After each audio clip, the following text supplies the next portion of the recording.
Produce goes on sale when it's the most abundant, right? So let me ask you a question. Are you in the habit of buying produce when it's on sale? If you're trying to feed your family well on less, it only makes sense to get in the habit of buying up produce at its lowest point. If you go into it with a plan, you can save significantly on your grocery budget. You might have to spend extra on that produce now, but you'll be able to preserve it for the months and maybe even year to come. Let me tell you something. I haven't been very intentional about buying up low-priced, in-season produce in my 17 years as a homemaker. I'm just barely learning the value of taking advantage of these opportunities as they come. To illustrate the point I'm trying to make, I'll be showing you what it looked like for me to preserve several months' worth of pumpkin this past October. Now, normally in the fall, I like to buy just a couple of pumpkins and make puree out of them and then freeze the puree. But this year I wanted to take it up a notch. Early in October, I bought 4 pie pumpkins, 2 red curry squash, and 1 Cinderella pumpkin. They were all in season and at the lowest price I will find them all year. In fact, once November hits, pumpkins are just plain hard to come by. But I have many recipes that call for pumpkin, so I want to have plenty on hand to last us at least a few months. And if I had the bandwidth, I probably would have gone back to the store to get another 4 to 6 pumpkins closer to the end of October, just so I could have even more delicious pumpkin puree in my freezer. Pumpkin is pretty hardy and can last at least several weeks in the pantry, so I wasn't in a huge hurry to start preserving these pumpkins. The first weekend in October that I had some free time is when I started with the first 4 pumpkins, 2 of the pie pumpkins and the 2 red curry squash. I wanted to cook them all at the same time, so I got out 2 large baking sheets and I was able to fit 2 pumpkins on one baking sheet and the 2 squash on the other. So about a decade ago, I did a price comparison between homemade pumpkin puree and store-bought pumpkin puree on my blog. You can see that link in the description below. My intent this year was to do an updated comparison. However, I just didn't keep track of things like I should have, so I couldn't tell you for certain if I saved money by purchasing pumpkins and making the puree myself over buying the pumpkin puree from the store. I wanted to save the pumpkin seeds so we could roast them, especially because I've been hearing about the benefits of pumpkin seeds for a woman's cycle. My daughter was more than happy to separate the seeds from the pulp. If she hadn't been willing to help, I would have gladly just thrown the pulp and seeds straight into our chicken coop for our chickens to enjoy. Even though there is so much nutrition in the seeds, sometimes it's just not worth my time to spend on such tedious tasks when my time is already spread quite thin. I do wish that I had kept the pie pumpkin seeds and the red curry squash seeds separate, because what we found is that the red curry squash seeds were very thick and they didn't cook nearly as fast as the pie pumpkin seeds. My kitchen scale was on its way out on this first preservation day, so I couldn't weigh the pumpkin puree accurately and keep track of exactly how much pumpkin I was preserving. Because of this, I don't know the exact amount of pumpkin puree I got into my freezer. However, I have been keeping track of every time I use any of the puree by noting the recipe I used it in and how much I used. It's been over 2 months since I put it away, and so far I've used about 18 3/4 cups of the puree.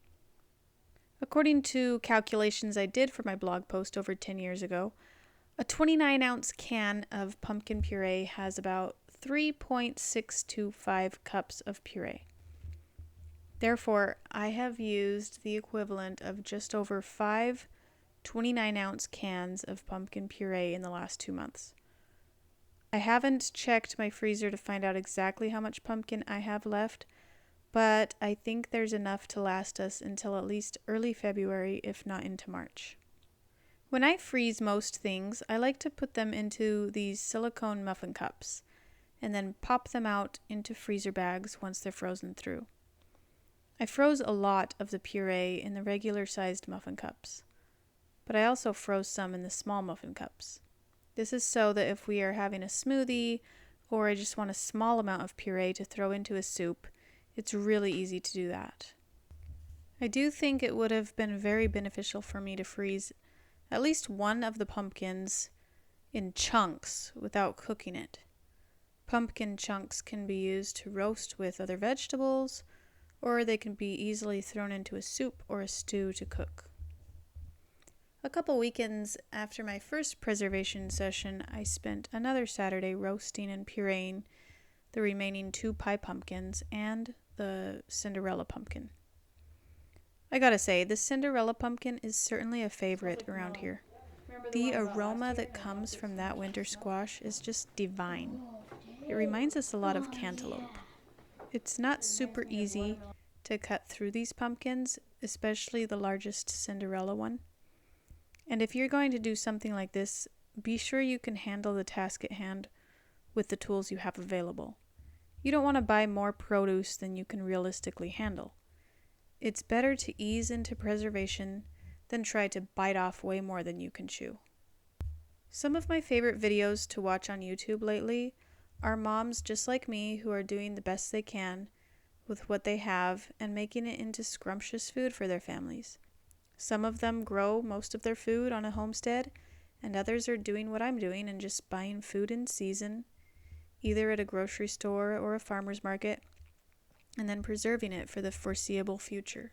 I purchase pretty much all of our produce at the grocery store. I've had some luck with gardening, but I never get an abundance of anything except for watermelon. So I have to be smarter with my produce purchases from here on out, with the rise in grocery prices happening across the board. Just recently, our family received some free produce from a friend who had an abundance. She gave us sweet potatoes, bell peppers, carrots, and pineapple. We cut up the pineapple and used it right away. But the sweet potatoes and bell peppers and carrots I shared with my sister-in-law, and we were still left with a ton of produce.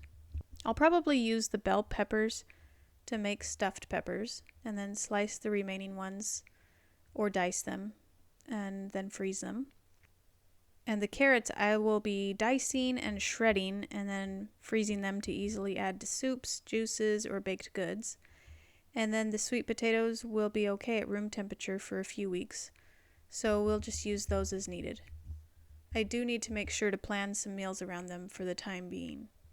You don't have to wait until you have all your ducks in a row to put food away. You can start where you're at and learn as you go. Pick a favorite produce item each season and start there. This winter, maybe you could buy a few heads of cabbage when it's cheapest and make it into sauerkraut or freeze it to later use in soup. Then, come spring, perhaps you find strawberries at a great price and make jam out of it, and freeze the rest for smoothies and pie making. In summer, I don't know, maybe you've been growing your own herbs, so you can harvest a bunch of basil and whip up dozens of cups of pesto to freeze for those times you'll inevitably get a hankering for pesto pasta. The sky's the limit, really, and it just takes a little extra effort to enjoy nutrient-dense meals on a budget. Before I leave you, I did want to show you how easy it is to thaw pumpkin puree and also just throw it into soup to use. Thawing pumpkin puree is as easy as removing it from the freezer and putting it into a container in the fridge and letting it thaw that way. You could also put it in a pot on the stove over low heat to thaw it much more quickly. If you need the puree in a soup or a stew, you don't even need to thaw it. Just put the puree in the pot of soup or stew completely frozen, and it will melt within 10 to 15 minutes. I'd love to hear about your preserving methods. Do you have certain foods that you always preserve year after year?